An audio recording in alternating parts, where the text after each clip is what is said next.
morning, Southwest Florida. I'm Bri Walling. This Naples Herald Morning Report is sponsored by our friends at Fusillo Kia of Cape Coral.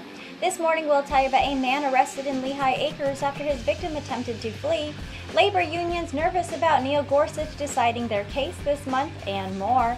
Today is Tuesday, February 20th, and this is the Morning Report. Deputies have arrested a man who allegedly kidnapped and repeatedly sexually battered a juvenile girl in Lehigh Acres over the weekend. According to the Lee County Sheriff's Office, deputies responded to reports that a juvenile was being held against her will and sexually battered at a home in Lehigh. A neighbor witnessed the victim fleeing the house and called out for help. When the Good Samaritan attempted to help the girl, the suspect grabbed her, forced her into a car, and sped off. After an extensive search of a wooded area, deputies found the victim in the car with her hands bound.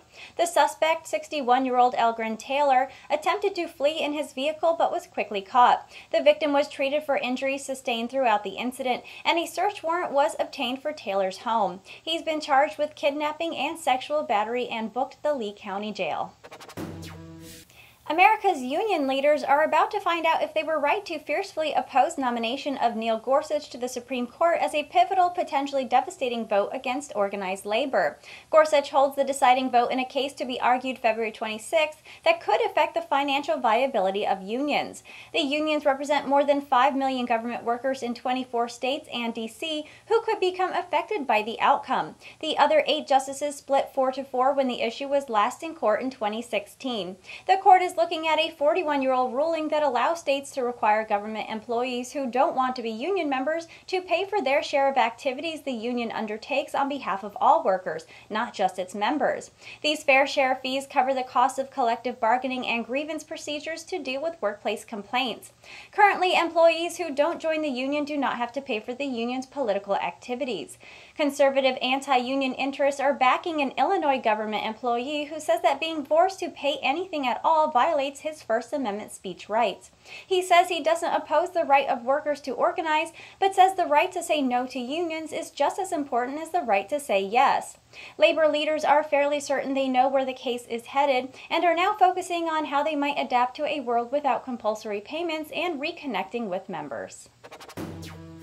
Consumers Energy will phase out electricity production from coal by 2040 to slash emissions of heat-trapping gases that cause global warming. The utility plans to generate 40% of its power from renewable sources such as wind and solar energy, and by then it will also rely on natural gas, hydropower, and improved efficiency to meet customer needs.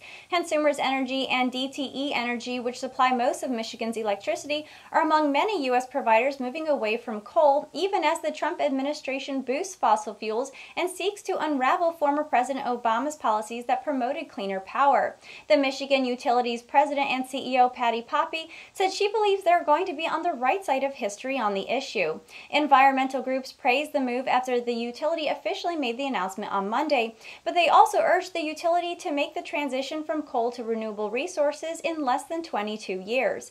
A 2016 state law set a renewables target for Michigan utilities of 15% by 2021. Environmentalists are circulating petitions for a statewide ballot initiative that would require 30% by 2030. Consumers Energy will file a plan by June with a detailed timetable for phasing out coal and supplying power from a mix of renewable and traditional sources. And that was the Morning Report for today. I'm Bri Walling. The Morning Report airs Monday through Friday at 9 a.m. right here at NaplesHerald.com. And don't forget to check out our lunch break that also airs Monday through Friday at 12 p.m. Thank you for watching.